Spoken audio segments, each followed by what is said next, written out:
ओम नमः सिद्धेभ्यो ओम नमः सिद्धेभ्यो ओम नमः। ओंकारं बिंद संयुक्तं नित्यं ध्यायन्ति योगिनः कामदं मोक्षदं चैव ओंकाराय नमो नमः। मंगलम भगवान वीरो मंगलम गौतम गणे मंगलम कुंदकुंदार जैन धर्मोस्तु मंगलम सर्वमंगल मांगल्यं सर्वकल्याणकारकं प्रधानं सर्वधर्माणां जैनं जयतु शासनं। नमो अरिहन्तानं नमो सिद्धानं नमो आईर्यानं नमो वज्रायनं नमो लोहि सब्बसानं। मोक्ष मार्गस्य नेतारं भीतारं कर्म भूभृतां ज्ञातारं विश्वतत्मानां वन्दे तद्गुणलब्धे। नमः श्री वर्धमानाय निर्धूत कलिलात्मने सालोकानां त्रिलोकानां यद्विद्यादर्पणाय ते। पणिमीसिद्धाणे में गुणरैण विभूषणं महावीरं संवत्सरैण निलयं पैडी समुचित्तनं बोक्षम्। जत्वर्णेमि चंदो महणेन वीणा सुनिम्मलो जादो सो अभयनंदी निम्मल सुबो ही हरहु पावमलम। जिसमें मथन के बिना ही अत्यंत निर्मल उत्कृष्ट नेमि चंद्र उत्पन्न हुआ, ऐसा श्री अभयनंदी आचार्य का उपदेशित निर्मल शास्त्र रूपी समुद्र भव्य जीवों के पाप मल को दूर करे। आचार्य नेमिचंद सिद्धांत चक्रवर्ती रचित, जिसमें अन्य आचार्य भगवंतों की भी कुछ गाथाएं हैं। ये घोमटसार जी ग्रंथराज है, उसमें पूर्वार्ध जीवकांड, उत्तरार्ध कर्मकांड है। कर्मकांड जो ग्रंथराज है उसमें त्रिकरण चूलिका नाम का एक अधिकार है, चौथा अधिकार, जिसका नाम त्रिकरण चूलिका है। त्रिकरण चूलिका का अर्थ क्या है? जिसमें त्रिकरण नहीं, त्रिचूलिका अधिकार है। त्रिकरण नहीं, त्रिकरण अधिकार तो 8वां है, लेकिन त्रिचूलिका अधिकार, त्रिचूलिका 3 चूलिकाओं का वर्णन है। यानी वर्णित अवर्णित विषय का संक्षेप से पुनः वर्णन करना, उसका नाम चूलिका है। तो त्रिचूलिका कौन सी? 9 प्रश्न चूलिका 9 प्रकार के प्रश्न है। यानी 120 जो बंध प्रकृति है उनके विषय में चर्चा की गई है कि ऐसी कौन कौन सी प्रकृति हैं जो नीचे के गुणस्थानों में बंधती है और ऊपर के गुणस्थानों में उदय आती है। नीचे बंदी और ऊपर उदय में आती है। ऐसी कौन सी प्रकृति है जहाँ तक बनती है वहीं तक उसका उदय भी आता है। ऐसी कौन सी प्रकृति के ऊपर के गुणस्थानों में बनती है और नीचे के गुणस्थानों में उदय आता है। उदाहरण के लिए अपन लेते हैं ज्ञानावरण की 5 प्रकृति 10वें गुणस्थान तक बंधती है, 12वें गुणस्थान तक उदय है। इसका मतलब नीचे बंधती और ऊपर उदय है। जैसे मिथ्यात्व प्रकृति का बंध भी प्रथम में और उदय भी प्रथम में है, इसलिए जहाँ बंधी वहीं उदय हो। और ऐसी कौन सी प्रकृति, जैसे आहरक शरीर आरक अंगोपांग बंद होता है 7वां और 8वें के 6ठे भाग तक, 7वें गुणस्थान और 8वें गुणस्थान, और उदय उसका 6ठे में आता है, यानी ऊपर बंदी और नीचे उदय। इस प्रकार के 3 प्रश्न। इसी प्रकार 3 प्रकार के प्रश्न स्वोदयी, परोदयी और स्वोदयी परोदयी, यानी अपने उदय में बनने वाली ऐसी कौन सी प्रकृति है जो अपने उदय में बनती है, ऐसी कौन सी प्रकृति जो पर के उदय में बन, ऐसी कौन सी प्रकृति जो अपने उदय में भी बनती है और पर के उदय में। उदाहरण के लिए देते हैं, देव वायु नरकायु नियम से परोदय बंदी ही अपने उदय में नहीं बनती है। मनुष्य को देवायु नरकायु का बंध होता है, इसलिए परोदय है। अरे मनुष्य आयु या 3 से स्वोदय बंदी भी और परोदय बंदी भी है, यानी उभय बंदी जिसको कहना चाहिए। ऐसी कौन सी एक जो यानी जिसको कहना चाहिए परोदय बंदी, स्वोदय अपने उदय में ही बनती है, यानी दूसरी को उदय में नहीं बनती है। जैसे मिथ्यात्व अपने उदय में बनता, अनंतानुबंधी चतुष्क अपने उदय में ही बनती है, प्रत्याख्यानावर्णी अपने उदय में ही बनती। इसी प्रकार 3 प्रश्न अर्थात निरंतर बनने वाली और शांतर बनने वाली, रूबाई बनने वाली। उदाहरण के लिए अपन लेते हैं निरंतर ज्ञानावरण की 5 प्रकृति निरंतर बनती है, कभी उनका बंध नहीं, जब तक बंधती 10वें गुण शांत उनका प्रत्यय बनती रहती, निरंतर बनती, शांतर बनती।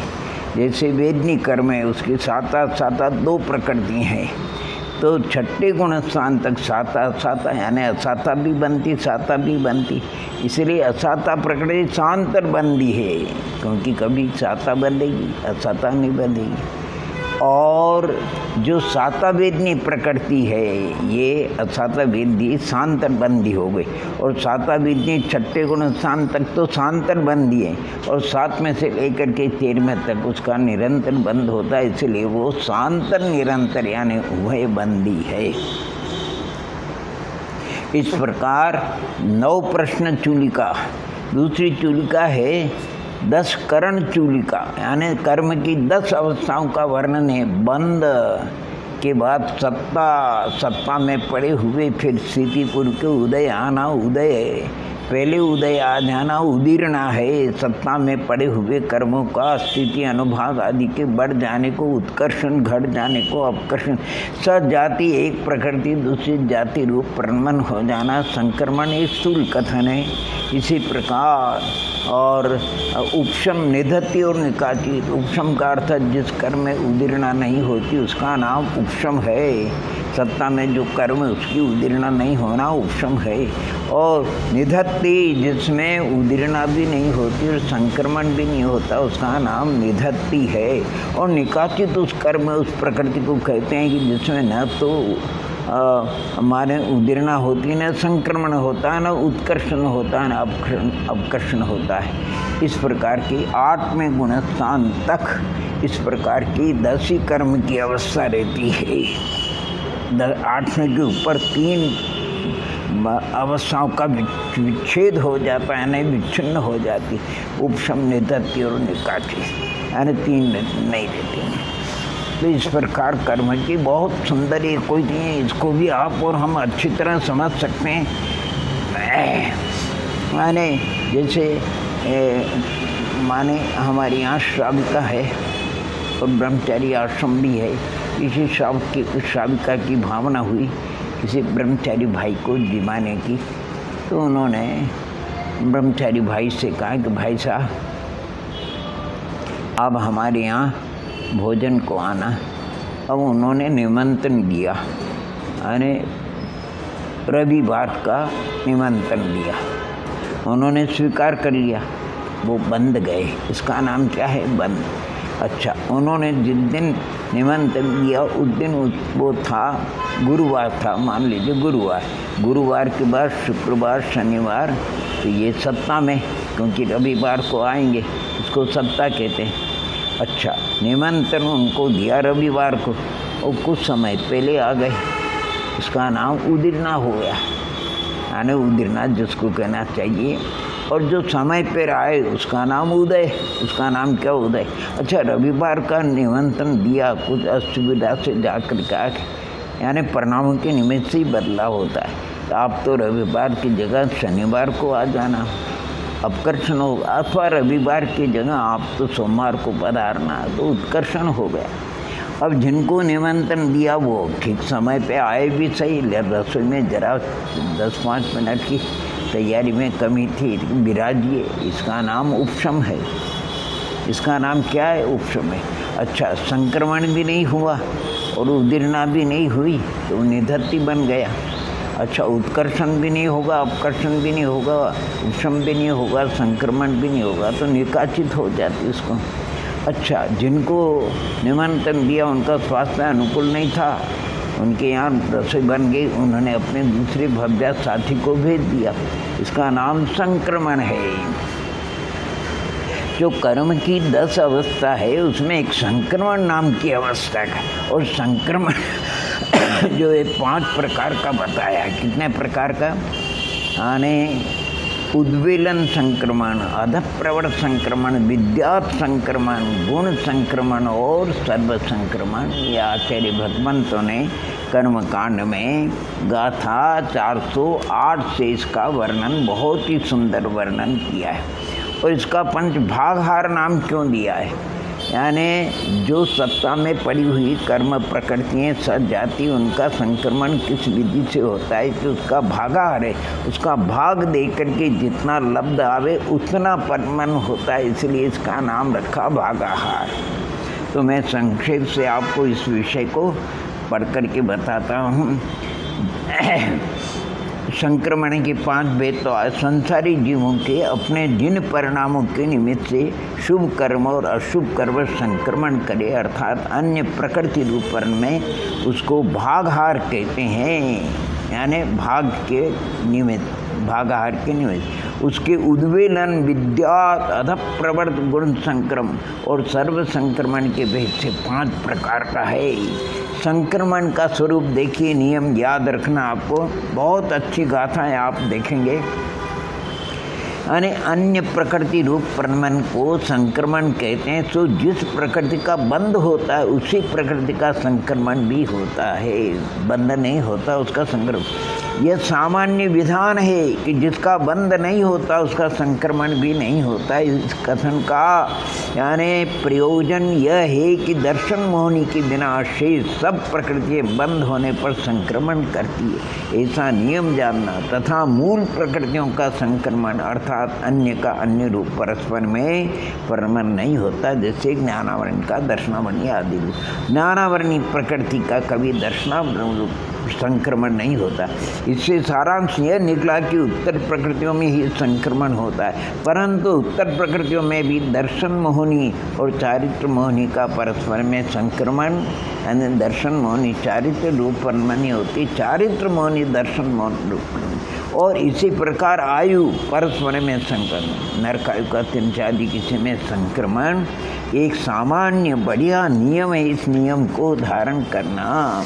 इसके बाद आचार्य भगवंत कहते हैं सम्यक्त्व मोहनी, मिथ्यात्म मोहनी, मिश्र मोहनी अपने अपने असंयतादि गुणस्थानों में तथा मिथ्यात्म गुणस्थान में और मिश्र में संक्रमण नहीं करती।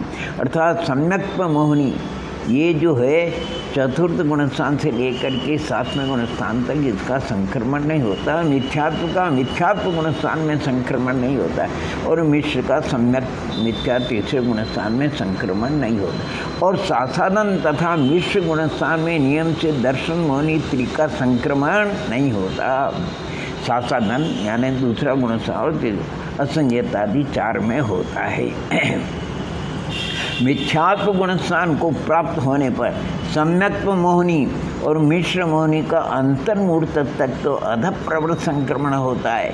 फिर उद्वेलन नामा संक्रमण प्रारंभ हो जाता है, जो अंत के समीप के उपांत्य कांडक पर्यंत नियम से प्रवृत्तता है और वहाँ पर अधप्रवृत्त संक्रमण फाली रूप लेता है। इसके बाद एक समय में संक्रमण होने को फाली कहते हैं और समय समूह में संक्रमण होने का नाम कांडक कहा जाता है। उद्वेलन प्रकृतियों का अंत के कांडक में नियम से गुण संक्रमण होता है और अंत की फाली में सर्व संक्रमण होता है, ऐसा जानना ये वस्तु स्वरूप है।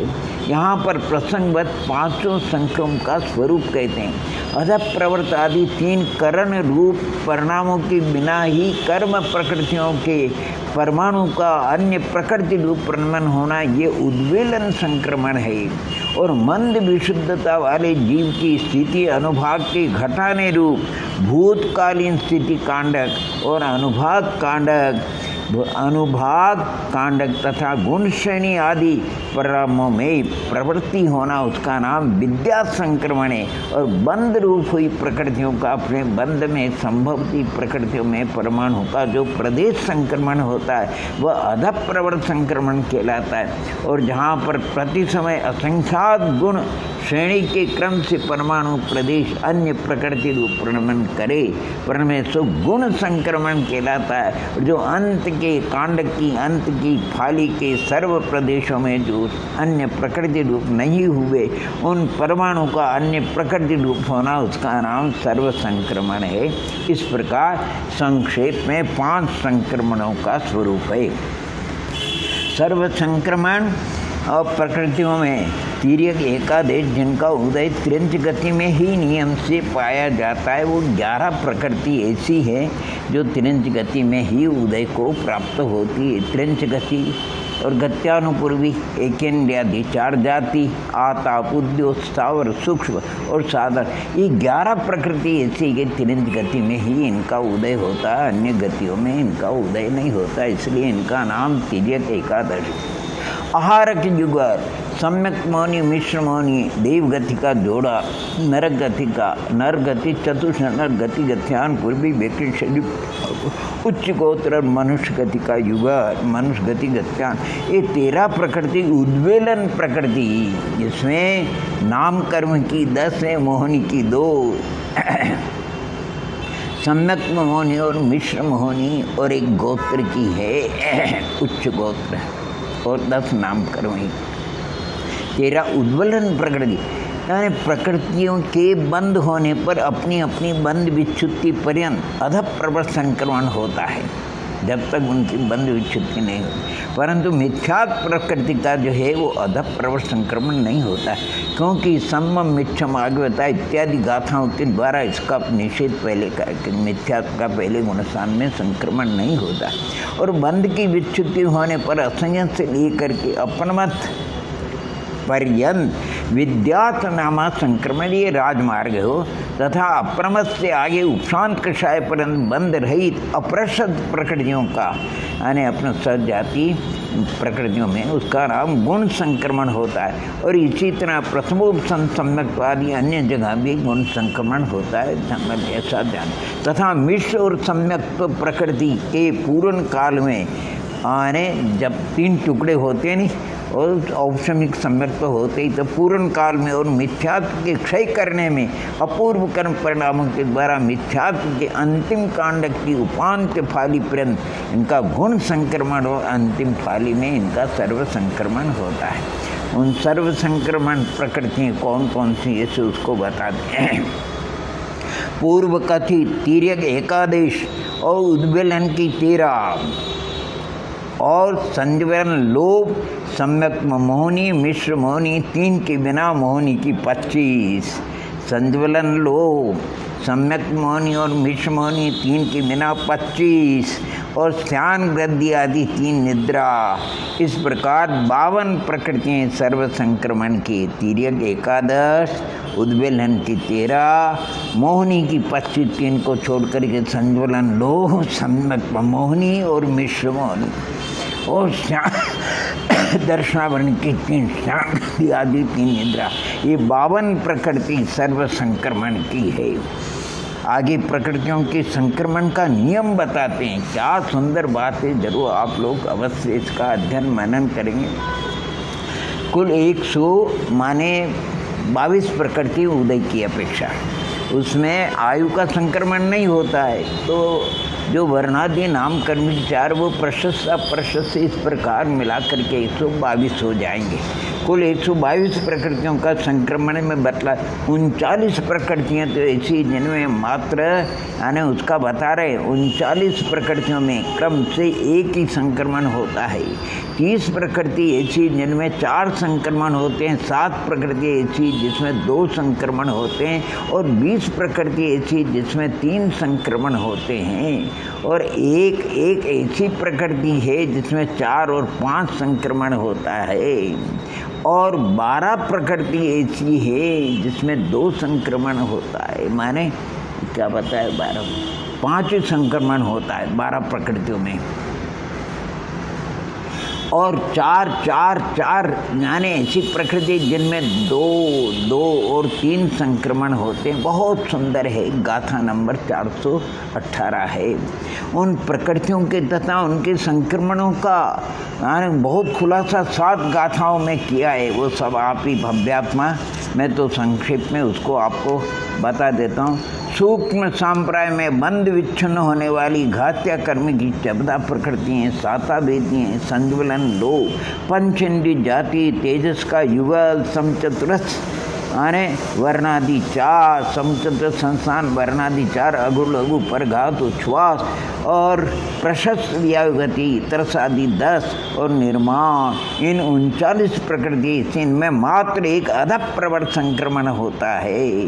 और स्थान गृद्धि आदि 3, 12 कषाय, नपुंसक भेद, त्रिभेद, अरति शोक और तिर्यक 11, इन 30 प्रकृतियों में उद्वेलन के बिना 4 संक्रमण होते हैं वह।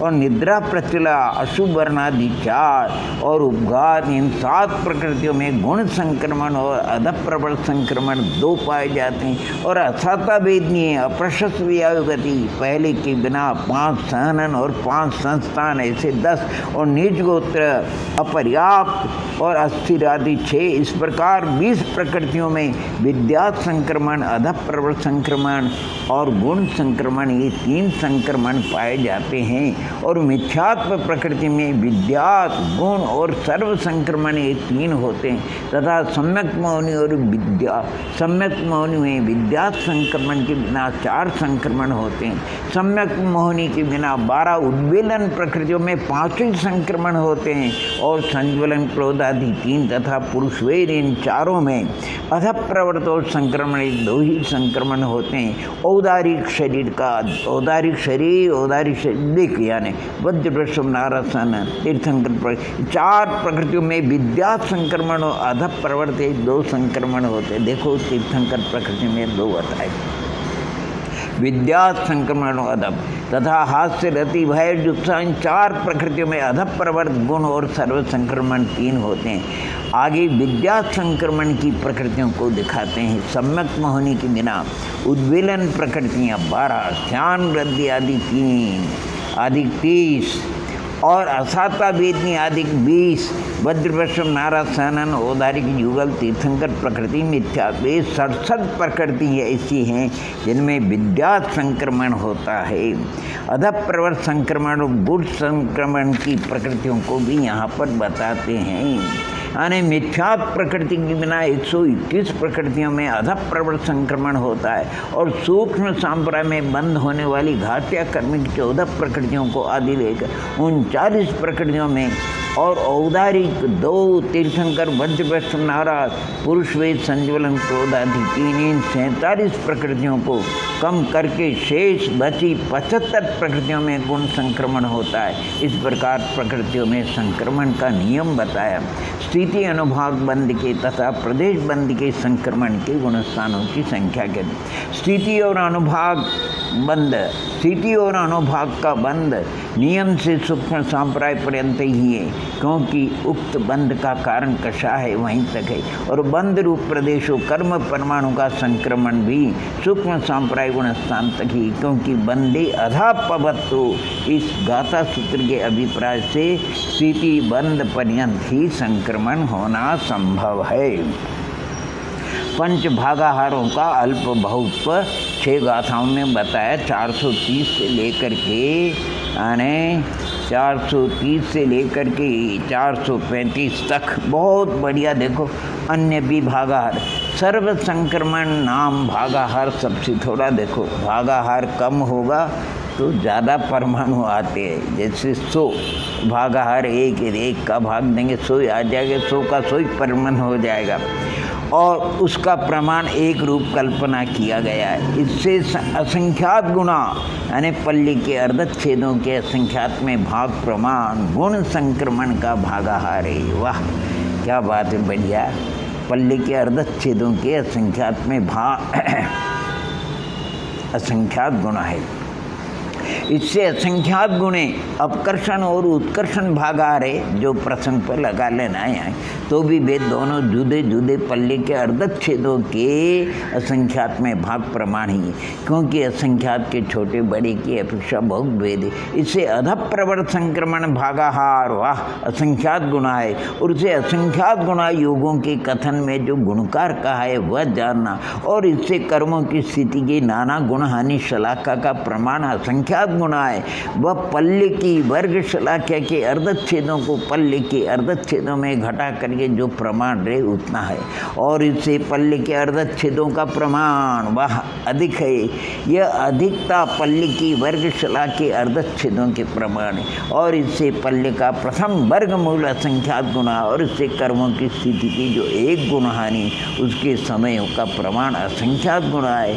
इससे असंख्यात गुणा कर्मों की स्थिति के अन्योन्याभ्यस राशि का प्रमाण, उसे असंख्यात गुणा पल्ले का प्रमाण है, क्योंकि इस अन्योन्याभ्यस राशि के प्रमाण को पल्ले की वर्ग शलाका से गुणा करने पर पल्ले होता है, और इससे कर्मों की उत्कृष्ट स्थिति का प्रमाण संख्यात गुणा यानी 70 गुणा, और इससे विद्यात संक्रमण व नाम भागाहार उससे भी असंख्यात गुणा यानी 70 गुणा खोरी सागर से भी, और वह सूच्यंगुल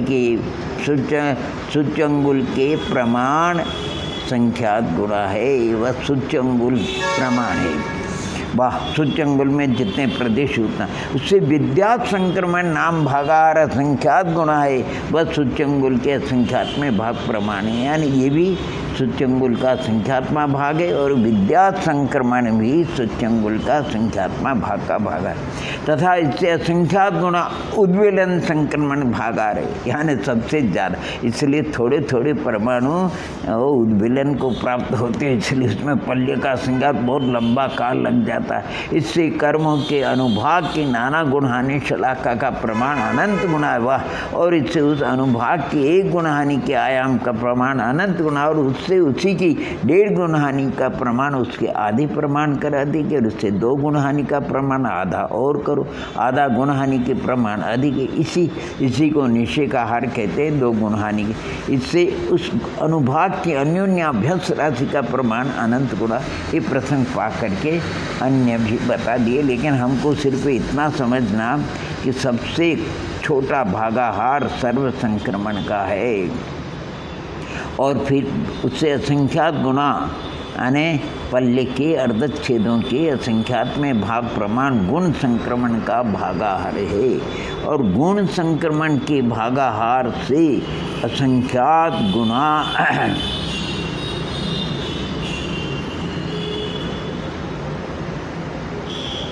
विद्यात संक्रमण का, इस बीच में आधा है विद्यात संक्रमण का भागाहार है, और एक बीच में और रह गया गुण संक्रमण का भागाहार हो गया, और इसके बाद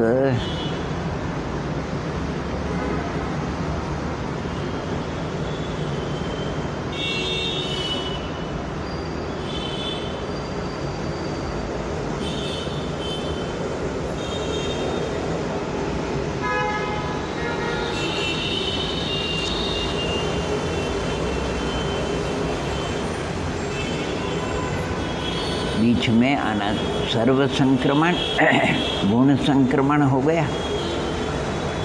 गुण संक्रमण के बाद किसका भागाहार? अधप्रवर्त संक्रमण का भागाहार है, वो असंख्यात गुणा, और अधप्रवर्त संक्रमण के भागाहार से विद्यात संक्रमण का, और उससे ज़्यादा है ये माने उद्वेलन संक्रमणहार का भागाहार।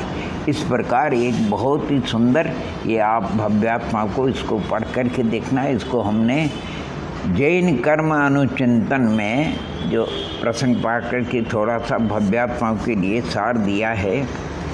अने संक्रमण के वही अभी आपको 5 भेद बताए हैं, और संक्रमण का स्वरूप भी आपको बताया है, उनकी प्रकृति बताई। लेकिन उन प्रकृतियाँ देखो, स्वरूप बार बार आप याद रखना।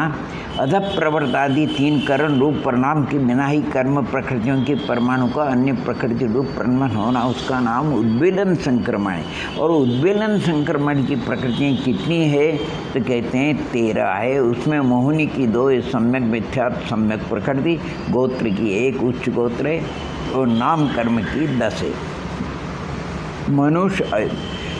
मनुष्य गति मनुष्य गत्यानुपूर्वी, देव गति देव गत्यानुपूर्वी, नर गति गत्या, 3 गति गत्यानुपूर्वी, 6 हो गई। वैक्रिक शरीर वैक्रिक अंगोपांग, आर्क शरीर आर्क अंगोपांग, यानी 2 शरीर 2 अंग। इस प्रकार 10 प्रकृति नाम कर्म। विद्या संक्रमण का लक्षण आपको भी बताए। मंद विशुद्धता वाले जीव की स्थिति अनुभाग के घटाने रूप भूतकालीन स्थिति कांडक घात और अनुभाग कांडक तथा गुण शनि आदि परिणामों में प्रवृत्त होना, उसका नाम विद्या संक्रमण है। मर राजमार्ग है, यानी 4 से 7 तक वगैरह। विद्या संक्रमण की प्रकृतियाँ देखो 67 है। उसमें दर्शनावरण की 3 बड़ी निद्रा है, वेदनी की 1 7 वेदनी, मौनी की 18 है। અને મિથ્યાત્વ સમ્યક મિથ્યાત્વ અનંત અનમંદી ચતુર્થ अप्रत्याख्यानावन चतुर्थ प्रत्याख्यानावन चतुर्थ और अति शोक स्त्री और नपुंसक, ये मौनी की 18 और नाम कर्म की 43 प्रकृति हैं। वाह। 4 गति गत्यानुपूर्वी, वैक्रिक शरीर वैक्रिक अंगोपांग, औदारिक शरीर औदारिक अंगोपांग, आर्क शरीर आर्क अंगो, एक इंडियादि 4 जाति, सहनन 6, संस्थान अंत के 5, आता बुद्धियोता प्रशस्त अवगति, तीर्थंकर स्थावर सूक्ष्म साधारण, अपर्याप्त अस्थि, अशुभ दुर्भग दुस्वर अनादय अशकृति, ये नाम कर्म की 43 से गोत्र की 2 नीच गोत्र और उच्च गोत्र। इस प्रकार विद्या संक्रमण की कुल मिलाकर के 67 प्रकृति, उसमें दर्शनामण की 3 हो गई, वेदनी की 1 हो गई, मौनी की 18, नाम कर्म की 43 और गोत्र की 2। अध प्रबल संक्रमण प्रकृतियों का अपने मन में संभव की प्रकृति में परमाणु का प्रदेश संक्रमण होना, उसका नाम अध प्रबल यानी संक्रमण है। और ये अधप्रबल संक्रमण की प्रकृतियाँ 121 है। ओहो, केवल एक मिथ्यात्व को छोड़ा, बाकी सब पूरी आ गई। ज्ञानावनी की 5, दर्शनावनी की 9, वेदनी की 2 है, मौनी की 27, एक मिथ्यात्व को छोड़ा है। गोत्र की दोनों, अंतराय की 5 और नाम कर्म की वही अभेद विवक्षा से 67 सभी। ध्यान रखना, उसमें वर्णादि प्रशस्त अप्रशस्त से आयु में संक्रमण नहीं होता।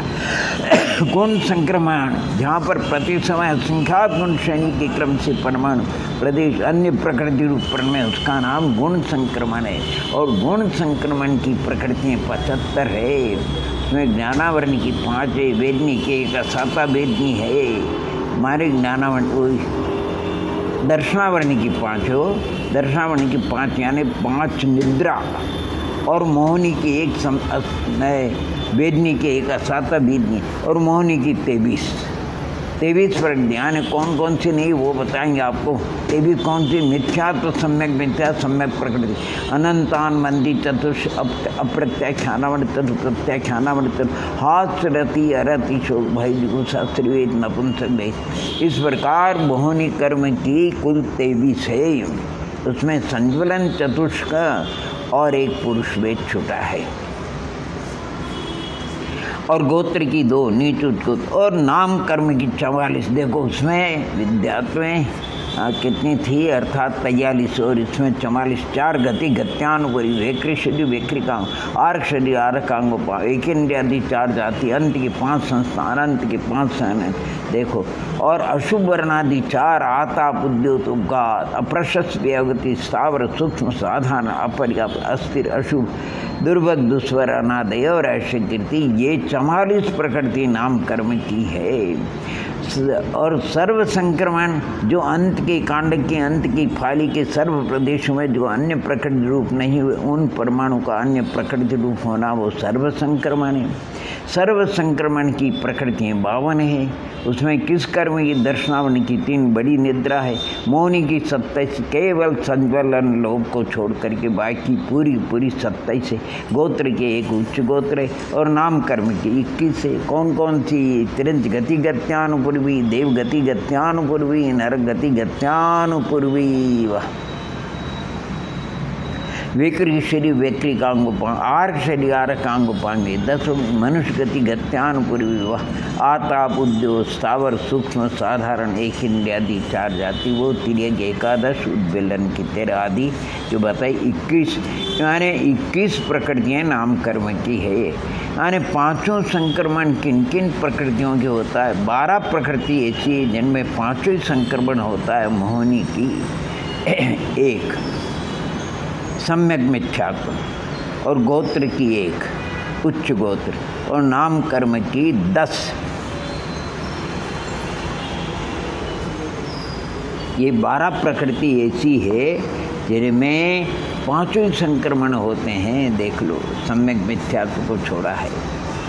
और 13 उद्वेलन प्रकृति के बिना 4 संक्रमण बिना 13 उद्वेलन जो प्रकृति उद्वेलन संक्रमण के बिना 4 संक्रमण किन प्रकृतियों में होता? उद्वेलन के बिना। तो ऐसी 30 प्रकृति ऐसी है जिनमें उद्वेलन संक्रमण नहीं होता है। दर्शनावरण की 3, मोहिनी की 16 और नामकर्म की 11। मोहिनी की 16 यानी अनंतानुबंधी आदि 12 कषाय नपुंसक स्त्रीवेद और अतिशोभे 16 हो गई। और नामकर्म वो एक इंद्रियादि 4 जाति 3 गत्यानुपूर्वी आताबुद्ध सूक्ष्म साधन ये तिर्यक एकादश। अच्छा, और 14 उद्वेलन संक्रमण उद्वेलन और सर्व संक्रमण बिना 3 संक्रमण किन प्रकृतियों में होता है? तो 20 ऐसी प्रकृति हैं जिनमें उद्वेलन और सर्व संक्रमण नहीं होता है। अर्थात वेदनी की असाता वेदनी, गोत्र की नीच गोत्र, नाम कर्म के अंत के 5 संस्थान, अंत के 5 सनन 10 हो गए। अप्रशस्त व्यागति, अपर्याप्त, अस्थिर, अशुभ, दुर्बल, दुस्वर, अनादेय और अशिकृति। अच्छा, उद्वेलन और अधप्रवर संक्रमण बिना किन प्रकृतियों के 3 संक्रमण होते हैं? मिथ्यात् प्रकृति के विद्या माने उद्वेलन और अधप्रवर संक्रमण बिना किन प्रकृतियों के 3 संक्रमण होते हैं? मिथ्यात् प्रकृति के विद्यात गुण संक्रमण और सर्व संक्रमण होते हैं। उद्वेलन और अधप्रवण संक्रमण नहीं होते बराबर। और गुण संक्रमण और अधप्रवण संक्रमण किन प्रकृतियों के होते हैं? तो दर्शनावरण की 2, निद्रा, प्रचला और नाम कर्म की 5, अशुभ वर्णादि 4 और उपघात। वाह। और अधप्रवण संक्रमण और सर्व संक्रमण किन प्रकृतियों में होते हैं? तो मोहिनी की 4, संज्वलन, क्रोध, मान, माया, लोभ माने संज्वलन नहीं तीत्रिक है। संज्वलन, क्रोध, मान, माया और पुरुष वे। और विद्या तो अधप्रवर संक्रमण बिना किन प्रकृतियों के होता है? तो नाम की 4 है। औदारिक शरीर, औदारिक आत्मोपांग, वज्र, पश्चिम, नारासन और तीर्थंकर। वाह।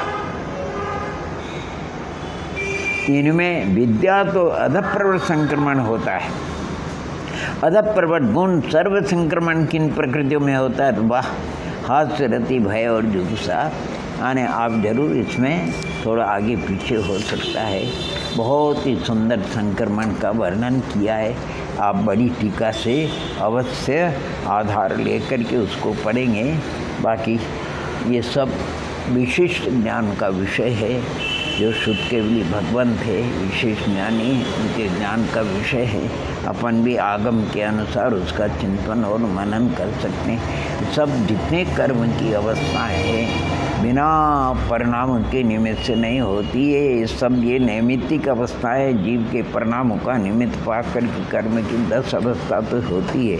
साथ में क्षयोत्सम अवस्था होती है, उदयाभावी क्षय होता है, क्षय होता है और भी बहुत सी ऐसी अवस्थाएं, सब कर्म की अवस्थाएं यानी जीव परिणामों के निमित्त पाकर की होता है। बिना परिणामों के कोई, इसी प्रकार जैसे जीव के 5 असाधारण भाव है, 4 भाव को माने पारणामिक भाव को छोड़ करके 4 भाव सापेक्ष, कर्म सापेक्ष। कोई उपशम की अपेक्षा रखता है, कोई क्षय की, कोई क्षयोपशम की और कोई कर्म के उदय की अपेक्षा रखता है। इसी प्रकार ये जो कर्म की अवस्थाएं, इसमें जीव के परिणाम ही कारण है। बिना कारण के कार्य कभी संभव नहीं होता। मंद भी परिणाम से होता है और स्थिति पूर्व करके फिर वो उदय आता है। परिणामों के निमित्त से उसकी उदीर्णा होती है। परिणामों के निमित्त से ही सत्ता में पड़े हुए कर्मों का स्थिति अनुभाग बढ़ना होता है, उत्कर्षण घटना होता है, अपकर्षण। परिणामों के निमित्त से साता रूप या साता रूप पुण्य पाप आदि रूप जो होता है वो संक्रमण, वो भी परिणामों के निमित्त से होता है, उपशमदी परिणामों के निमित्त। हो ऐसा कर्म जो बनता है फिर उसकी उदीर्णा नहीं हो सकती। ऐसा कर्म है जिसकी उदीर्णा भी नहीं होती, संक्रमण भी नहीं होता है। और ऐसा भी कर्म है कि जिसकी उदीर्णा भी नहीं होती, संक्रमण नहीं हो, न उत्कर्षण अपकर्षण होता है। मान लो किसी ने नरकायु बांध दी, अब नरकायु में संक्रमण कर होता नहीं, बुद्धिमान आयु जब तक समाप्त नहीं होगी तब तक उसकी उदीर्णा भी नहीं होती, और परिणाम नहीं मिले तो उसमें उत्कर्षण भी नहीं हुआ और अपकर्षण नहीं, तो वो निर्धत्ति नाम का कर्म कहलाएगा। इस प्रकार अनेक कर्मों की अनेकानेक अवस्था है, लेकिन आप और हम अगर परिणामों को संभालेंगे आनंद आ जाएगा। ये कर्म की थ्योरी है, यानी एक जैसे कितने एक पावर मूल इंजन होता है, सैकड़ों से जुड़े हुए सब कल कारखाने चलते हैं, और मूल अगर बंद कर दिया जाए तो सब बंद हो जाता है। मूल आत्मा के परिणाम है, अर्थात मिथ्यात्व, अवृत्ति, प्रमाद, कषाय और योग। और इन्हें अगर पांचों को भी अपन कम करें, इनके उत्तर भेद माने वही 57, 72 जितने भी होते हैं, पांचों को कम करें तो किसको कम करेंगे? मिथ्यात्व, अवृत्ति, प्रमाद, कषाय और योग। तो हम प्रमाद को कम करेंगे, वो कषाय में गर्भित कर देंगे। तो मिथ्यात्व, अवृत्ति, कषाय और योग 4 रहेगा। और 4 में भी हम अगर कम करें तो किसको करेंगे? तो मिथ्यात्व, अवृत्ति और योग, मिथ्यात्व और कषाय और योग, अवृत्ति को कम कर देंगे, उसको कषाय में गर्भित कर देंगे। 3 वैसे कषाय, अनंतानुबंधी, अप्रत्याख्यानावंतत्व। अब 3 में भी हम एक और कम करेंगे तो मिथ्यात्व को कम कर देंगे, 2 ही रखेंगे, अर्थात कषाय और योग। योगा पैडी पदेशा ठीदी अनुभागा कषाय। और उसमें भी अगर कम करेंगे तो योग काय वांग मनक कर्म योगा साश्रवर्ष, वही शुभ पुण्य पशुबन का कारण। माने कर्म फिलोसॉफी को समझना जरूर है, आनंद आता है, लेकिन समझ करके अपनी बुद्धि में उसको कोई अपन उसमें ऊंचा बिसा नहीं कर सकते हैं। ये सारी वस्तु स्वरूप प्रभु के ज्ञान में आया, उनकी दिव्य ध्वनि में आया, गंधर्व देवों ने अपने ज्ञान में धारण किया, अन्य संतों को प्रदान किया, उन्होंने अपने ज्ञान में धारण किया, भव्यात्मा के लिए सदग्रंथों की रचना करी। आज उन ग्रंथों के माध्यम से, संतों की कृपा से, विद्वानों की कृपा से यत्किंचित आपको हमको भी ये कर्म सिद्धांत का ज्ञान हो रहा है, परिणामों का ज्ञान हो रहा है। बाकी आपका हमारा कहाँ है इतना शोषण? ये सारी जितने भी आने हमने बहुत सोचा, तीर्थंकर प्रकृति के अंदर अधप्रवर संक्रमण और विद्या संक्रमण होता है, और तीर्थंकर प्रकृति का नाम कर्म की प्रकृति, नाम कर्म ही उसका संक्रमण होगा। बहुत सोचा किसी भव्यात्मा को मिल जाए, क्योंकि तीर्थंकर प्रकृति का मन 4 से 8वें के 6ठे भाग तक होता है, और उसका अधप्रवर संक्रमण होता है और विद्या संक्रमण भी होता है। तो हमने सोचा कहाँ उसका संक्रमण होना चाहिए। हमने बहुत सोचा, लेकिन ऐसा लगता है हमको, क्योंकि तीर्थंकर प्रकृति के बंद पत्ते वो 8वें के 6ठे भाग तक ही, आगे तीर्थंकर प्रकृति का बंद नहीं होता है। लेकिन यशः कीर्ति ऐसी नामकरण की प्रकृति जिसका 10वें तक बंद होता है, यानी कितने परिणामों की विशुद्धि होने पर उसका बंद होता है। तो इन सब कर्म प्रकृतियों का आप और हम एक कर्म की अवस्था है, बाकी ऐसी कोई खास बात नहीं है। लौकी के अंदर जो बातें हैं वही अपन बंद उदय सत्व, जैसे हमने आपको कहा नहीं, ट्रेन स्टेशन पे, ये स्टेशन को गुणस्थान समझ लीजिए। ट्रेन को अपने कर्म 8 डिब्बे, किस डिब्बे में कितने कितने मुसाफिर बैठे हुए हैं। जो उतरते हैं उसका नाम उदय, जो चढ़ते हैं उसका नाम बंद है, और जो बैठे हुए उसका नाम सत्व है। कोई आगे पीछे भी उतर जाता है, उत्कर्षण भी अपकर्षण होता है, कि संक्रमण बदल भी जाता है। और किसी का निधति निकाल, सब उसमें घटित हो सकते हैं, आप घटित कर लीजिए।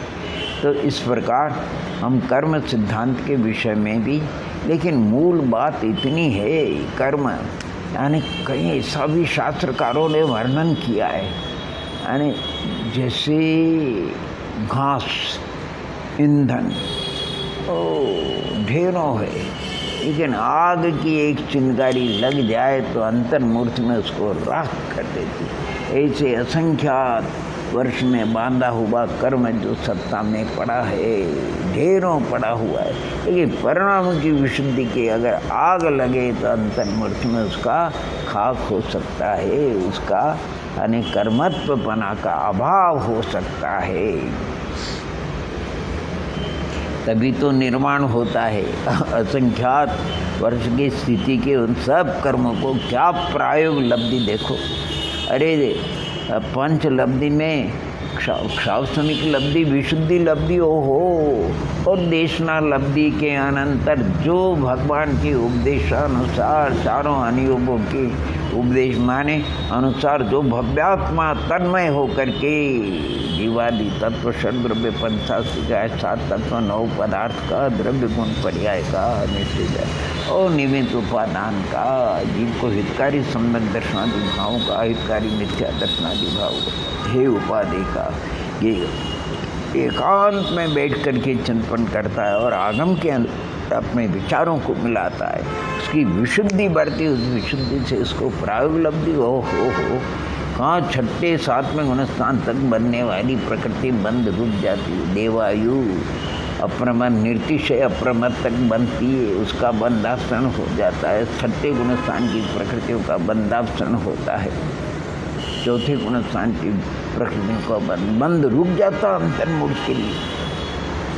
क्या परिणामों की विशेषता और सब कर्मों की स्थिति देखो, नवीन बनने वाले अंतःपुरी सागर से अधिक स्थिति नहीं बनती, और सत्ता में पड़े हुए जितने कर्म हैं वो सब अंतःपुरी सागर यानी कोड़ापुरी सागर से ऊपर किसी की स्थिति नहीं रहती है। क्या विशुद्धि, क्या विशुद्धि, ओहो।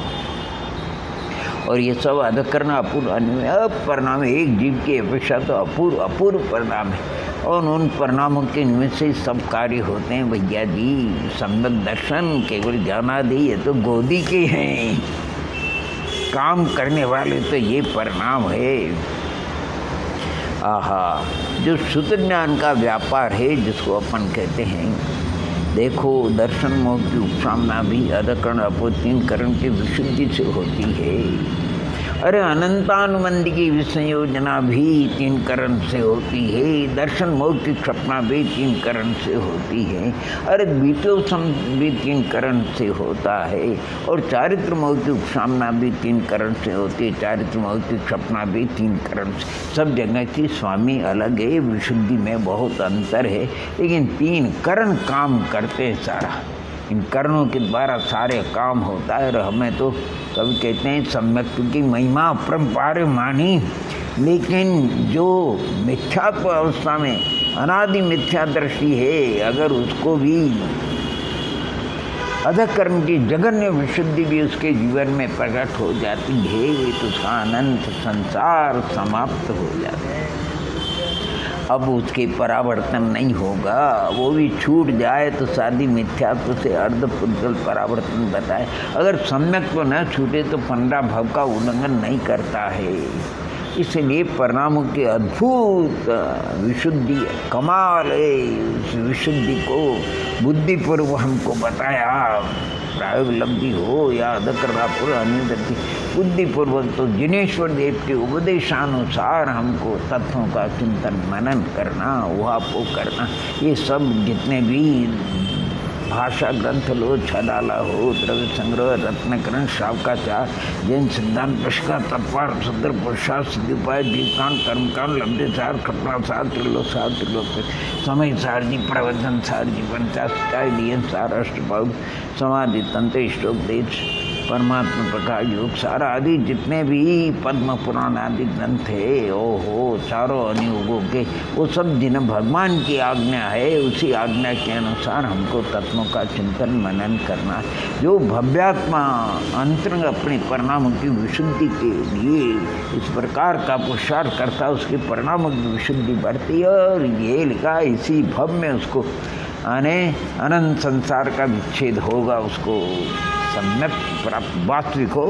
देवगुरु शास्त्र भद्र परिणामी देवगुरु शास्त्र के सिद्धांत तत्वों का होते हैं, ऐसे ऐसी मंद कषाय होती है। और उस मंद कषाय में भव्याओ हो क्या कहते हैं, चाहे निर्गंत मुद्रा को भी धारण करते हैं, 28 दिनों का भी पालन करते हैं और षटकाय के जीवों को अभय दान भी देते हैं। और उस मंद कषाय से शुक्ल लेशा से नवमे विवेक में भी जाते हैं। परिणामों की बड़ी विचित्रता है, यानी कहते और वो नौवें गुणस्थान में गए, फिर कालांतर में धीरे धीरे उनकी विशुद्धि कम होती, यहाँ तक कि वो फिर हो और सम्यक्त्व प्राप्त होने पर भी कोई भव्यात्मा उपशम श्रेणी चढ़ गया और गिरता है। कहते किंचित अर्धपुत्र परावर्तन, संसार में वो परिभ्रमण कर सकता है, लेकिन फिर भी अनंत परावर्तन उसके गए। और अगर चारित्र हो जाता है वाह, तो फिर तो जो बचा थोड़ा सा संसार वो भी समाप्त हो जाता है। इसलिए ऐसे मंगल अवसर को आने या मानुष पर्याय सुकुल सुन जिनवाणी सुन, ये अगर चली गई तो फिर हाथ आने की नहीं। इसलिए प्रत्येक भव्यात्मा को प्रातःकाल और संध्याकाल, भले तो मध्याह्न काल मध्य रात्रि को भी भगवान की आज्ञा के अनुसार यानी तत्व का चिंतन निरंतर अभ्यास करिए। ज्ञानी पुरुषों ने इसे संख्यात किया, देखो तत्व विचार की महिमा कि तत्व विचार के होते संते किसी भव्यात्मा को अनुव्रत महाव्रत नहीं है तो भी सम्यक दर्शन का प्रादुर्भाव होता है। किसी को अनुव्रत महाव्रत पहले भी होते हैं, साथ में भी होते हैं, आगे पीछे भी होते हैं कषाय के अनुसार, लेकिन सम्यक दर्शन का प्रादुर्भाव तो उन्होंने तत्व विचार ही बताया। और चाहे तत्व विचार जिन बिंब के दर्शन से, धर्मोपदेश श्रवण से आदि अनेक बहिरंग कारण उनका निमित्त पाते हैं। तो प्रत्येक भव्यात्मा को इस मानव जीवन को सफल कर लेना चाहिए और चारों ओर से अपने को विमुख हो करके तोरी सगल जगदंत फन लिखानी। अगर जो भव्यात्मा दोरी और निर्गंत अवस्था को धारण कर, उनका सोने में सुगंध, उनको और कुछ काम ही नहीं है, वो तो गजब का है। उनसे उतरते फिर आर्य का माता क्षुल्लगे लगने शिक्षावक ब्रह्मचारी भैया वगैरह जो भी है, क्योंकि उनके पीछे आकुलता कम होती है, मात्र शरीर का संबंध, कुटुंब का संबंध भी कम होता है। तो ऐसे भव्यात्माओं को ऐसा मंगल अवसर कभी, जैसे उदाहरण दिया नदी का मंद वेग है, उस समय कोई निकलना चाहे, तीर करके पार होना चाहे तो हो सकता है, उसी को उपदेश भी लागू पड़ता है। और अगर तीव्र वेग आ गया तो फिर तो ओम नमः, फिर बहुत मुश्किल है, असंगी हो गए तो गए, तत्व विचार ही नहीं। तो जब तक ये मंगल अवसर है इसका सदुपयोग करना चाहिए। ओम नमः, ओम नमः, ओम नमः।